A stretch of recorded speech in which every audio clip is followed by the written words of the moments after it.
আজকে কি কি রান্না বান্না করেছি তাই শেয়ার করছি তোমাদের সাথে। এ দেখো আজকে সর্ষের শাক ভাজা আর সকালে বেগুন ভেজেছিলাম, সে এক ছিল, তোমাদের দাদাভাই তো বেগুন ভাজা খায়নি তাই ওনাকে একটা দিচ্ছি। আর রান্না করেছি এটা রিঠে মাছের বেগুন আলু দিয়ে, এটাকে আমরা লেবু পাতা দিয়ে রান্না করি, বলি লাড়াচাড়া, মানে কেউ কাটা চচ্চড়িও বলতে পারো। এইটা হয়েছে আজকে রান্না। আর কাতলা মাছের রসা হয়েছে বাড়িতে হওয়া মানকচু দিয়ে, আর হচ্ছে ফুলকপি দিয়ে। সর্ষের শাক খাবা তুমি? একটু খাও তো দেখি। ও শাক, শাক, সর্ষে শাক, বেগুন ভাজা, ডাল, এটা ধাল, এটা ধাল।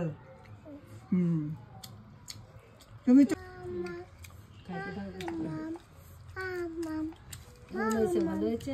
হেবি সুন্দর হয়েছে। খেয়ে দেখতো দাদা কেমন হয়েছে, মাম মাম খেয়ে দেখো, দেখো খেয়ে বলো তো কেমন হয়েছে। Tasty, heavy tasty. হ্যাঁ টেস্ট, হাত দিয়ে দেখো ভালো ভালো টেস্টি বলো। তো দেখো বন্ধুরা আমার রান্না বান্না কেমন তোমাদের লাগছে অবশ্যই কমেন্ট করে বলবা, ভালো লাগলে অবশ্যই একটা লাইক করবা। আর আমার ভিডিও দেখার জন্য সবাইকে অনুরোধ রইল, আমার পাশে থেকো, সবাইকে ধন্যবাদ।